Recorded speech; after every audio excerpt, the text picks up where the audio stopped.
carve out time to just sit and eat with kids, not only to get to know them, but to get to know what school looks like through their eyes.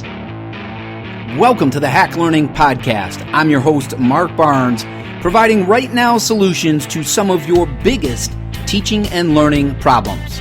Now, let's hack learning. And today we are talking about school leaders who create culture, empowerment, and collaboration, which in turn creates an amazing school, an amazing learning environment that all stakeholders, teachers, students, parents are excited to be a part of. And isn't that something we want? Excitement with education. In the open, you heard from Tony Sinanis, school principal and co-author of Hacking Leadership, 10 Ways Great Leaders Inspire Learning that teachers, students, and parents love. And Tony was talking about seeing school through students' eyes, through kids' eyes. Isn't that what we should be doing? Because all too often, we see school from a top-down model. We see it through superintendents, principals, and all other administrators, and sometimes even teachers' eyes. And what seems to be left out are students. And in Hacking Leadership, Joe Sanfilippo and Tony Sinanis, two progressive-minded leaders who understand what it takes to run a place that's fun, a school that's fun, while getting around the bureaucracy that makes education difficult today. They teach us a great deal about how to create this amazing culture and this empowerment and the collaboration that education just doesn't see nearly enough of. So we're going to start off, I'd like to ask the guys to tell us about some of the key takeaways and points from Hacking Leadership that illustrate this idea that new leaders are people who create something completely different. Joe, tell us how Hacking Leadership creates this environment. What are the key takeaways that people will get from Hacking Leadership? The first thing that's really essential to the Hacking Leadership book is the fact that it doesn't matter what book you have or what process you want to implement. If you don't develop authentic relationships with your staff members, nothing is going to help you. And this book is fantastic, we think, for giving you ideas to connect. But if they're not authentic for you, then it's not going to work. So first and foremost, be authentic in your relationships, and from there, you'll be able to build a culture where that's the norm. And if that's the default for what you're doing, you're in a much, much better place. The other thing that's really important is that empowerment means you have to give something up. You can't empower staff by just giving them the opportunity to do what you want them to do. Empowering staff is about allowing them to take ownership of the process and to fail, and be okay with that. And one of our hacks in terms of passion projects for adults is allowing them to own their professional growth, like from the ground up, total ownership. And when they do that, not only will they be empowered to learn, but they'll empower their students to learn because they know the feeling. So, Joe, you talk a lot about empowering teachers, and that it's almost like a trickle-down effect, that when leaders make sacrifices and they give something up to teachers, they empower them, and that teachers feel that empowerment, and they experience it, and through that experience, they then learn how to give back to kids and empower them and give them that same kind of autonomy. And this creates this remarkable and unique culture that you guys talk about in Hacking Leadership. And it seems to me, though, that as much as you guys are all about helping create this culture where teachers and students play a role, they have a voice, they have autonomy, this idea of leading from the middle, you also say that sometimes leaders underestimate their impact. And I think maybe that's because they need to be the ones who empower the teachers. And oftentimes our leaders aren't doing that. And once they understand their impact, then the culture can change, is what I'm getting. So, Tony, Joe talks a lot about empowerment and how that builds this culture. And I just shared how in your book you talk about how school leaders underestimate their impact in this process of empowerment. So expand on that a little bit and tell us about your own special takeaways from Hacking Leadership. I think there are so many things that can be taken away from the book, but one thing that stands out is this notion of culture. We know that culture isn't necessarily something that's tangible, but we talk a lot about this notion of communication and transparency really being at the core of culture. So if we can be transparent in our practice and communicate that not only to our staff and our kids, but to our community beyond the context of the school, we think that is critical to building a healthy and positive culture. The other piece that Joe touched on, this idea of empowerment, it starts with us as leaders, trickles down to the staff, and then it totally impacts our kids. So it's also important that we take away from this notion of hacking leadership that we can empower kids. We can empower kids through processes like Genius Hour, Makerspace, but we need to start thinking about how we can situate the power of school into the hands of our kids. So as much as you guys preach that principals need to almost get out of the way a little bit, that they need to empower teachers and students and give them a voice and lead from the middle, but still they do have to understand their impact in helping teachers and students to get to this place.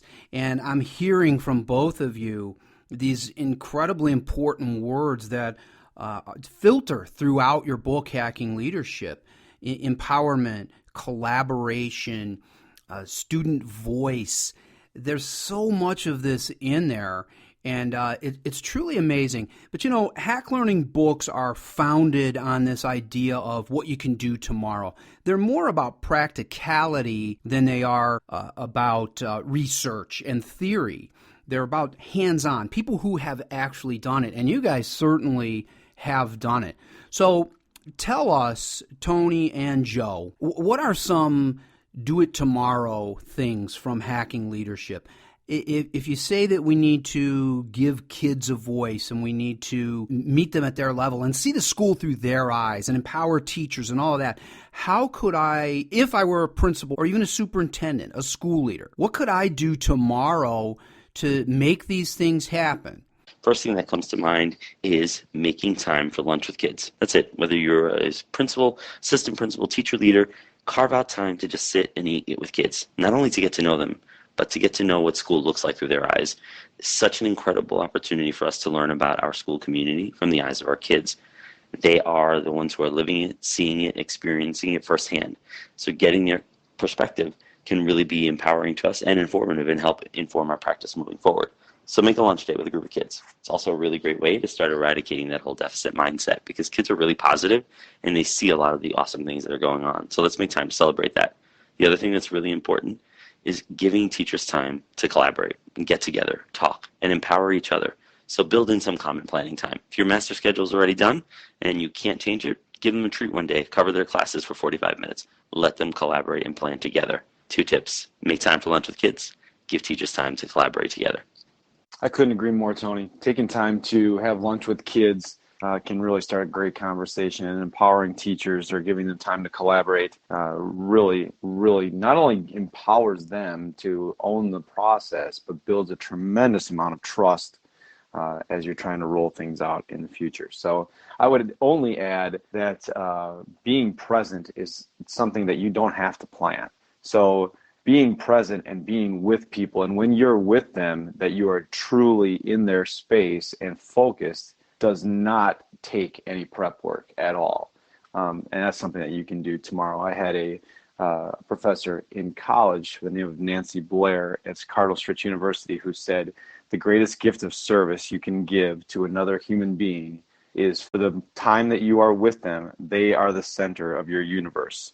And if you keep that in mind, that when you are with someone, you are totally and completely present with that person, then you can definitely do that tomorrow. And that's hard for leaders because we move so fast. It's something that I've struggled with for years because you want to get to everybody, and make sure that you're making the rounds and connecting with people. And that turns into that drive-by wave.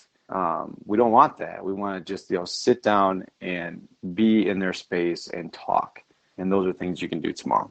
So there's that practicality I talked about, that what you can do tomorrow from Hack Learning series books.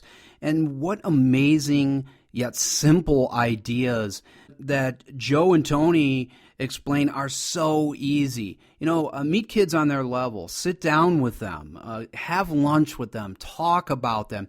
Imagine the rapport we can build with kids.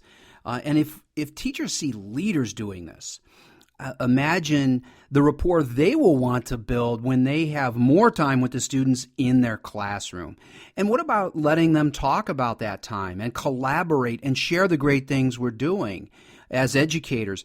And the guys suggest that we build in some time to collaborate. If your schedule's made already, they suggest that what if principals were to step in and teach a class even for a teacher to free up some time? Is that hard to do when you think of how busy you are? Sure. But if you work on it and you commit to it and you create some time, it can be done. I worked for a principal once who sent me an email and said, pick a time, and gave me like 5 times that I was teaching. He said, pick one of these times and I'll come in and teach your class. That was incredible. And not only did that give me time, but it also helped build a rapport with that principal. It helped me see that he valued me, that he thought that my continued growth was important. That was someone who was leading from the middle, which is truly amazing. Hey, there's so much more in Hacking Leadership, 10 Ways Great Leaders Inspire Learning that teachers, students, and parents love. It's available now on Amazon, in stores. You can learn more about it at hacklearning.org and on our show notes page. Follow Joe Sanfilippo and Tony Sinanis on Twitter. They're very active there. Check out their Twitter chats at #HackingLeadership. They're very active at #HackLearning as well. All of this you can find on our website at hacklearningresources.com. Check it out today. Hey, what if we all were to lead from the middle? Wouldn't teaching and learning get better? As always, we continue the conversation at #HackLearning on Twitter and on the show notes page at hacklearningpodcast.com. Thanks for listening. See you next time. The Hack Learning Podcast is a proud member of the Education Podcast Network. Check it out today.